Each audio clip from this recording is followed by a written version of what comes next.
મેં તમને પહેલા પણ કીધું હતું કે માનનીય મોરબીના ધારાસભ્ય શ્રી શાંતિભાઈ ખૂબ જૂના ત્યાંના 30 વર્ષથી પણ વધુ ત્યાંના ધારાસભ્ય છે અને માનનીય ગોપાલભાઈ તાજેતરમાં જ હજી વિધાનસભાના શપથ પણ નથી લીધા ધારાસભ્ય તરીકે તાજેતરમાં ચૂંટાયેલા છે.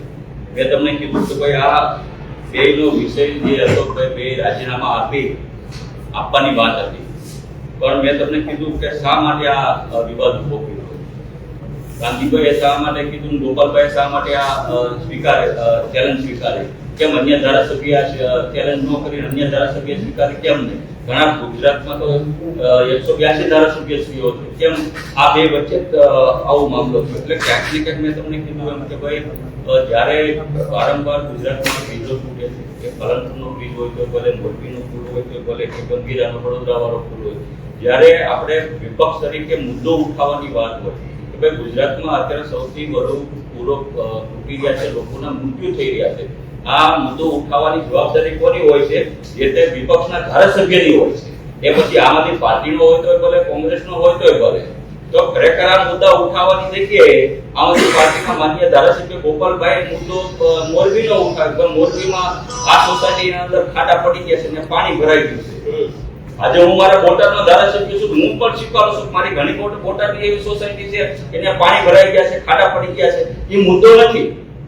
મુદ્દો વિપક્ષ તરીકે કહ્યો છે કે વારંવાર ગુજરાતની અંદર કેમ પુલ તૂટી રહ્યા છે, પુલ તૂટવાની સાથે અનેક લોકો કેમ આના ભોગ બની રહ્યા છે. મુદ્દો આ છે. તો આખું ધ્યાન ભટકાવવા માટે માન્ય ભાજપના ધારાસભ્ય શ્રી કાંતિભાઈ હોય તો ભલે, કે આમ આદમી પાર્ટીના ગોપાલભાઈ હોય તોય ભલે, મુદ્દો ગુજરાતની જનતાને બેવકૂફ બનાવવા માટે આખું આ બંને ભાજપ અને આમ આદમી પાર્ટી નાટક કરી રહી છે. એટલે કે ગુજરાતની જનતા અને મીડિયાનું ધ્યાન અન્ય જગ્યાએ લઈ જાય. મેં તમને કીધું આ એક બ્રિજ નથી ગંભીરા, આખા 10 થી 5 મેં તમને યાદી આપીશું મીડિયાને. આ 10 બ્રિજને તમે એના ઓનરો જોઈ લો, આ જે તૂટ્યા છે કોણ એના માલિક હતા, કેટલા લોકો આના મૃત્યુ થયા. આ મુદ્દો આ છે કે વારંવાર ગુજરાતની અંદર કેમ બ્રિજ તૂટે છે, કેમ લોકો મૃત્યુ પામી રહ્યા છે. તો વિપક્ષની પણ ભૂમિકા ખરેખર આ મુદ્દો સરકારમાં ધારાસભ્ય તરીકે રજૂ કરવાનો હોય.